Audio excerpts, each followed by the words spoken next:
प्रधानमंत्री नरेंद्र मोदी ने 29 अक्टूबर को मन की बात कार्यक्रम में देश के लिए शहीद होने वाले जनजातीय स्वतंत्रता सेनानियों को भी सम्मान देने की बात कही थी। इसी कड़ी में पेश है मणिपुर की जनजातीय योद्धा नागारानी गाइदिन्ल्यू की कहानी। प्रधानमंत्री नरेंद्र मोदी ने 25 अगस्त 2015 को नई दिल्ली के विज्ञान भवन में जनजातीय योद्धा नागारानी गाइदिन्ल्यू के जन्म शताब्दी समारोह का उद्घाटन करते हुए कहा था कि जनजातीय योद्धाओं की गौरव गाथा को हमें नई पीढ़ी तक पहुंचाना चाहिए। किसी भी जीवंत समाज का ये दायित्व बनता है कि अपने महान पराक्रमों की, महान इतिहास की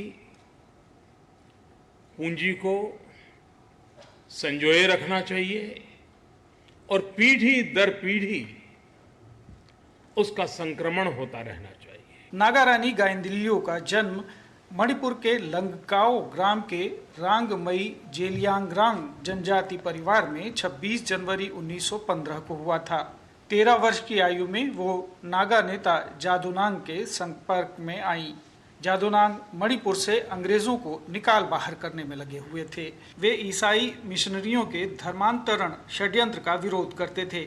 उन्होंने इसके लिए हरक्का संगठन खड़ा किया। उनके स्वतंत्रता संग्राम से भयभीत होकर अंग्रेजों ने हत्या के झूठे आरोप में बंदी बनाकर उन्हें 29 अगस्त 1931 को इम्फाल में फांसी दे दी।